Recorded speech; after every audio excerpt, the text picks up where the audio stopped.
C'est l'instauration du RIC. Le Premier ministre s'est déclaré favorable sur le principe à ce référendum d'initiative citoyenne. Favorable, mais pas dans n'importe quelles conditions, a-t-il souligné. Alors le RIC ou équivalent existe-t-il ailleurs et sous quelle forme? Alexandre Lequéré, plusieurs pays en tout cas le pratiquent.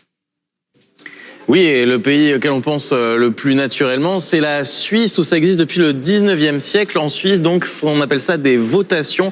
Il faut au niveau fédéral 100 000 électeurs pour proposer donc un vote soit organisé. Alors dans le détail, seulement une poignée de lois décidées ou imaginées par des citoyens ont été finalement adoptées au niveau fédéral. Seulement une vingtaine depuis 1848, depuis que ces votations existent. Abroger une loi, alors là, eh bien, il faut aller en Italie où on peut revenir sur une loi qui a été votée. Ça s'est passé notamment en 2011 en Italie. À l'époque, les Italiens ont dit non à une série de textes et notamment une loi qui proposait de protéger les ministres de toute poursuite judiciaire.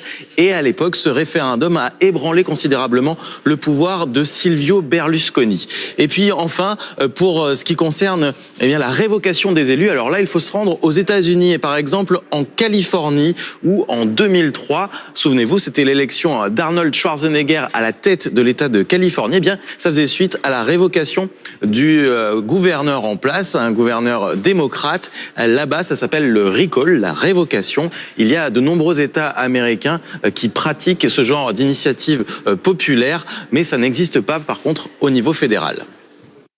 Merci Alexandre.